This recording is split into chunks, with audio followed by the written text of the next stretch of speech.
Good evening class. आज हम लोग क्लास जो लेने वाले हैं वो बेसिकली ओरिएंटेशन क्लास होने वाला है। मतलब इसमें ये नहीं बताएंगे कि पढ़ना क्या क्या है या क्या क्या पढ़ाने जा रहे हैं। बस ये बताएंगे कि कैसे पढ़ना है और क्या पढ़ना है वो आपको डेली आपके टीचर जो भी टीचर आपको पढ़ाने वाले हैं वो आपको बता दिया गया। ठीक है। और क्लासेस जो है वो रिकॉर्डेड या लाइव फॉर्म में भी जा सकता है। तो जो लोग ऑनलाइन हैं वो उनकी उन्हें भी गुड इवनिंग। तो चलिए ये देखते हैं कि ये जो क्लास है अप्रैल में स्टार्ट होना था। मतलब अभी मंथ चल रहा है कौन सा, सितंबर। तो ऐसा क्या हुआ जो अप्रैल में ना स्टार्ट होके वो सितंबर में स्टार्ट हो रहा है। मतलब 9th 10th की क्लासेस जो होती है वो अप्रैल में स्टार्ट हो जाता है। लेकिन अभी जब कब से स्टार्ट हो रहा है, स्टार्ट हो रहा है सितंबर से। तो ऐसा क्या रीजन है जिसके पीछे कि ये क्लास जो है वो सितंबर में स्टार्ट हो रहा है। तो इसके 3 4 पॉइंट है जिसके बारे में हम आपसे डिस्कस करेंगे। सबसे पहले नंबर पे आता है एग्जाम। एग्जाम, ये आपके एग्जाम की बात नहीं की जा रही, ये एग्जाम की बात की जा रही है जो इस कोचिंग के टीचर हैं उनके बारे में कि उनका अपना एग्जाम चल रहा था। इसकी वजह से एक रीजन है कि क्लासेस अप्रैल में ना स्टार्ट होके कब स्टार्ट हो रही हैं, सितंबर में स्टार्ट हो रहा है एग्जाम की वजह से। और दूसरा रीजन ये है कि उनका हेल्थ इशू। हेल्थ इशू किसका, ये तो पर्सनली मेरा है। मतलब हम भी एज ए टीचर आपको पढ़ाएंगे, सब्जेक्ट एसएसटी पढ़ाएंगे, कभी कोई मैथ पढ़ा दिया करेंगे, कोई सब्जेक्ट कोई कोई ऐसे चैप्टर हैं जो साइंस में भी हम लेने वाले हैं। ठीक है। तो हेल्थ इशू की वजह से अभी रिसेंटली मैंने एक स्कूल ज्वाइन किया था। आपसे आप में से बहुत से ऐसे चेहरे हैं, मतलब बहुत से क्या, लगभग सभी ऐसे चेहरे हैं जिनको हम पहचानते हैं।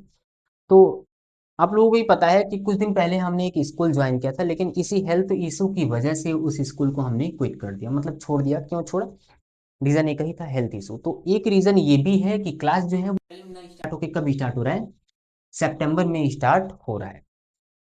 और तीसरा जो रीजन है वो रीजन है, ये तीसरा रीजन बेसिकली नहीं है कि अप्रैल में क्यों नहीं स्टार्ट हुआ था, बल्कि ये है कि सितंबर में क्यों स्टार्ट हो रहा है। मतलब मतलब अगर ये जो तीसरा रीजन है, मतलब मेरे स्टूडेंट्स, कुछ ऐसे स्टूडेंट्स कुछ ऐसे स्टूडेंट्स हैं जिनकी वजह से ये क्लासेस जो है वो स्टार्ट हो रही हैं।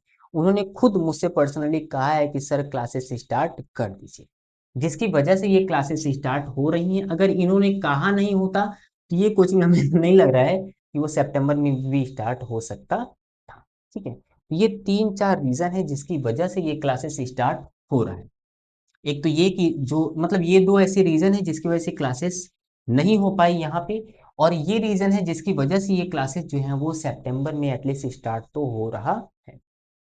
ठीक, इतनी बातें ये इसके बारे में है, क्लासेस के बारे में। अब एक सवाल ये उठता है, आप में से ऐसे बहुत से बच्चे हैं जो ये सोच रहे होंगे कि अब आपके पास समय नहीं बचा, मतलब सितंबर, अप्रैल मई जून जुलाई अगस्त सितंबर, 6 महीने, लगभग 5 महीने पूरे पूरे आपने बर्बाद कर दिए हैं क्लास 10th के।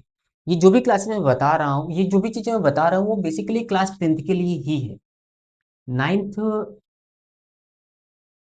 नाइन्थ की क्लासेस जो हैं वो कोई भी स्टार्ट की, कोई दिक्कत नहीं। और यहाँ पे जो क्लास चल रहा है वो 10th का ही चल रहा है। 10th के बच्चे आप सभी लोग 10th के ही हैं। तो उसके बारे में हम बता रहे हैं। और यूपी बोर्ड अभी फिलहाल ये जो चल रहा है वो यूपी बोर्ड की क्लासेस चल रही हैं। सीबीएसई की भी क्लासेस कुछ समय बाद, या कुछ समय बाद क्या कहें, क्लासेस जो है वो स्टार्ट हो चुकी हैं। कुछ बच्चे यही पूछ रहे थे कि सर सीबीएसई की क्लासेस कब से स्टार्ट होंगी, कहाँ स्टार्ट होंगी। तो सीबीएसई के लिए हम बता दें, सीबीएसई की क्लास जो है तो एक पलथी रोड पलथी रोड पे एक सीबीएसई की क्लास जो है वो स्टार्ट हो चुकी है। एक स्कूल है पारसनाथ करके, वहाँ पे एक बैच स्टार्ट हो गया है, क्लास 9th 10th के दोनों। और उसके साथ साथ नटोली में एक जगह है, उसका नाम है यदुवंशी चौराहा, वहाँ पे भी एक क्लास स्टार्ट हो चुका है। मतलब बेसिकली इस जगह जिस एरिया में आप लोग हैं, आप में से भी शायद किसी ने पूछा था हमसे कि क्लासेस जो है सीबीएसई बोर्ड की कब से स्टार्ट होने वाली है। तो सीबीएसई बोर्ड की क्लासेस जो है वो स्टार्ट हो चुकी है। कहाँ पे स्टार्ट हुई है, पलथी रोड पे स्टार्ट हुआ है, पारसनाथ स्कूल है उसमें। और दूसरा जो है वो नटौली में स्टार्ट हुआ है, यदुवंशी चौराहे। वो स्टार्ट हो चुका है, सितंबर से ही स्टार्ट हो चुका है, 1 सितंबर से ही स्टार्ट हो चुका है। मतलब अभी ज्यादा दिन हुआ नहीं है, 1 सितंबर से स्टार्ट हुआ है। ठीक है, 1 सितंबर से वो क्लासेस स्टार्ट हो चुकी हैं। एक पलथी रोड पे, दूसरा नटौली में, यदुवंशी चौराहे पे, ठीक है, यहीं सागन में ही है, अपने ही इस एरिया में। और यहाँ की जो क्लासेस चल रही हैं वो बेसिकली हिंदी मीडियम के लिए अभी चल रहा है। फिर आगे क्या होगा वो तो बात की बात है, अभी फिलहाल जो है वो हिंदी मीडियम की ही क्लासेस स्टार्ट हों। तो अब सवाल उठता है कि अब आपने अपनी 5 महीने जो है वो तो बर्बाद कर दिए, है ना, मतलब पढ़ा है नहीं पढ़ा हमें उससे मतलब नहीं है, या फिर हम जानते भी नहीं है। तो जब हम स्टार्ट करेंगे तो कहाँ से स्टार्ट करेंगे? जीरो से, मतलब शुरू से ही स्टार्ट करेंगे, ये समझ के स्टार्ट करेंगे कि आप लोगों को आता कुछ नहीं है। ठीक है। अब आपके मन में ये सवाल उठता होगा, सितंबर, अक्टूबर, नवंबर, दिसंबर, जनवरी, फरवरी, फरवरी में लगभग एग्जाम जो है वो स्टार्ट हो जाएगा, यानी कुल कितने कितने समय बचा है? 6 महीना। मोटे तौर पे देखें तो 5.5 महीने ही बचे हैं। 5.5 महीने में आपके कोर्स कंप्लीट हो सकते हैं या नहीं?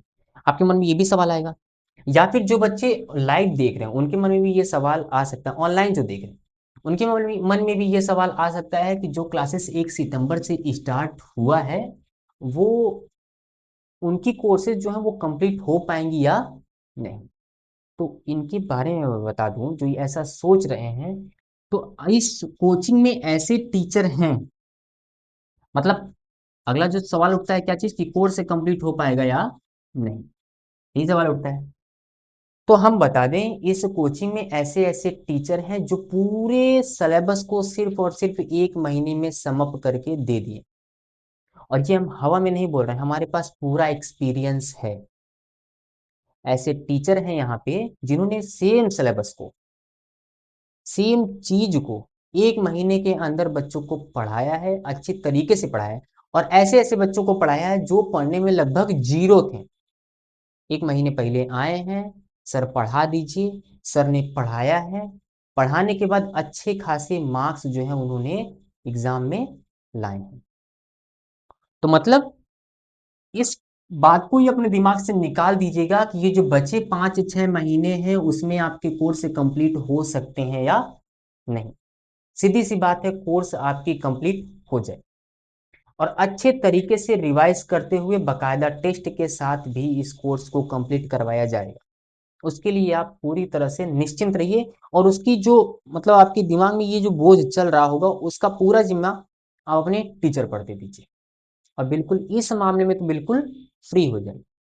ठीक है, बस फॉलो क्या करना है अपने टीचर को, बस। अब एक चीज और ध्यान रखिएगा, आपका अपना डेडिकेशन। अच्छा, सब कुछ हम इंग्लिश में लिखे हैं, आप लोगों को लग रहा होगा कि क्लासेज जो चल रही है वो हिंदी मीडियम की चल रही है, लिखा इंग्लिश जा रहा है। तो डेडिकेशन को हिंदी में क्या कहते हैं भाई? समर्पण, है ना, समर्पण। चलिए, समर्पण, ये आपका अपना समर्पण कितना है, मतलब हमने ऐसे ऐसे बच्चों को पढ़ाया है या देखा है जो बिना किसी, एनसीईआरटी की बुक कितनी है? इतनी ही मोटी, उसमें है क्या चीज? बहुत ज्यादा है? नहीं, एनसीईआरटी आप लोगों के लिए सफिशियंट है, इस बात को जान जाइए।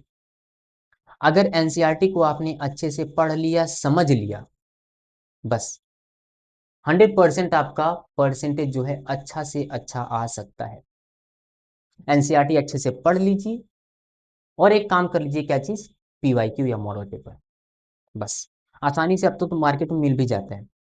पहले जब हम लोग पढ़ा करते थे, यानी 14-15 की बात है, जब हम लोग पढ़ा करते थे उस वक्त पीवाईक्यू होती नहीं थी। पीवाईक्यू नहीं होता था तो हम लोगों को अपने जो सीनियर होते थे उनसे उनके बोर्ड के पेपर को लेकर रखना पड़ता था, लेकिन अब तो सहूलियत हो गया है। अब आप आसानी से उस बुक को पा सकते हैं, पीवाईक्यू मिलता है ना स्कूल, स्टेशनरी, मतलब जहाँ पे किताबें मिलती हैं वहाँ पे मिल जाएगा, आसानी से मिल जाएगा, है ना। तो इसके लिए आप निश्चिंत रहिए, मतलब आपका अपना डेडिकेशन कितना है, जिसकी बेसिस पे ये बताया जा सकता है कि आप अच्छे मार्क्स गेन कर सकते हैं या नहीं। हमने ऐसे ऐसे बच्चों को देखा है जो बिना किसी कोचिंग के अच्छे मार्क्स लाए हैं। मेरे पास एग्जाम्पल है, अभी तो मैं नाम नहीं ले रहा हूँ, आने वाली कुछ क्लासेस में उनके बारे में बता दूंगा, जो अच्छे खासे मार्क्स लाए हैं बिना किसी कोचिंग के, बिना किसी इंस्टीट्यूट के। बस उन्होंने क्या फॉलो किया है? एनसीईआरटी को अच्छे से पढ़ा है, और उसके साथ ही साथ उनके पीवाईक्यू, मॉडल पेपर, और कुछ टीचर के गाइडेंस में रहना जरूरी है। ठीक है, मतलब बहुत से एनसीईआरटी में ऐसे कुछ कॉम्प्लिकेटेड वर्ड भी हैं या कॉम्प्लिकेटेड लाइन भी हैं, कॉम्प्लिकेटेड चैप्टर भी हैं एक आध, जो आपको आसानी से नहीं समझ, तब आप किसकी हेल्प लेंगे? सीधी सी बात है, यानी इसके बाद किसका लाइन नंबर आता है? आपके टीचर, यानी गाइडेंस, मार्गदर्शन। मतलब आपका अपना मार्गदर्शन, किससे आप पूछते हैं, किससे आप सीखते हैं, ये बहुत ज़्यादा ज़रूरी हो जाता है। इस बात को अगर आप अपने दिमाग में डाल लेते हैं, जिससे आप सीख रहे हैं, जिससे आप पूछ रहे हैं, जिससे आप पता कर रहे हैं, वो आपको सही डायरेक्शन में बता रहा है या नहीं। एक बहुत फेमस कोट है, कोट क्या है, लाइन है, जो अक्सर टीचर यूज किया करते हैं। जैसे सपोज करिए आपको जाना है इस लाइन में, ए की तरफ, और आप भाग रहे हैं इसकी तरफ, बी की तरफ, तो कितना भी दौड़ लीजिए, आप यहाँ पहुंचेंगे? नहीं पहुंचेंगे। इसका मतलब है कि जो आपको रास्ता बता रहा है वो ढंग का रास्ता तो बताए। आजकल का जो यूट्यूब कल्चर चल रहा है, वो कल्चर चल रहा है कौन सा? टीचर वाला। कौन से टीचर? भैया दीदी वाला कल्चर, है ना। बहुत हमने हमने भी देखा, हमारे बच्चों ने कभी कभी इस चीज को हमें बताया भी है कि सर फलाना टीचर, फलाना भैया, फलाना दीदी ऐसे बोल रहे हैं, क्या ये सही चीज है? तो मेरा आंसर जो है, इस बात को समझ जाइए कि जो आपके गाइडेंस, जो आपको गाइड कर रहे हैं, जो आपके टीचर हैं, वो सही से आपको बता भी रहे हैं। अगर आपको सही दिशा में वो चला रहे हैं, तो इसका मतलब है कि आप सही मार्क्स अचीव कर सकते हैं, सही मार्क्स हासिल कर सकते हैं। अगर इन सब चीजों को समअप करना रहे, मतलब ये सब कुछ कैसे होगा, कैसे नहीं होगा, तो एक ही एक लौता, किसी इस सारे पॉइंट में इकलौते चीज को जिससे आपके परसेंटेज जो है अच्छे खासे आ सकते हैं, वो क्या होगा? आपका अपना डेडिकेशन। अगर आप अच्छे से खुद को, खुद का समर्पण जो है वो किताबों में लगा देते हैं, तो अच्छे खासे मार्क्स आप इस 5 या 6 महीने में ला सकते हैं।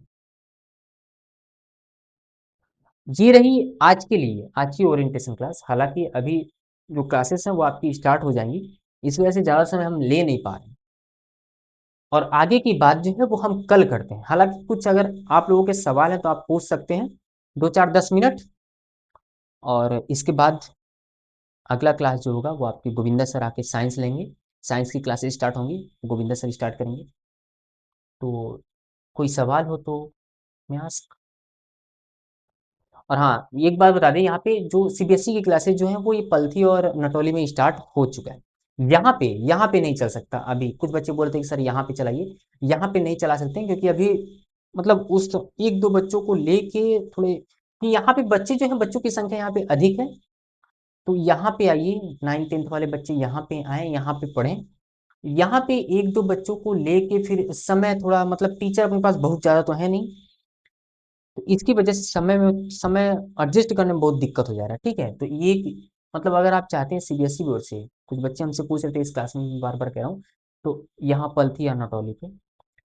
ठीक है, तो चलिए बंद करते हैं क्लास को और अगला क्लास स्टार्ट करते हैं, आपको गोविंदा सर आके आपकी क्लास को लेंगे। चलिए फिर bye. Bye bye. Thank you sir.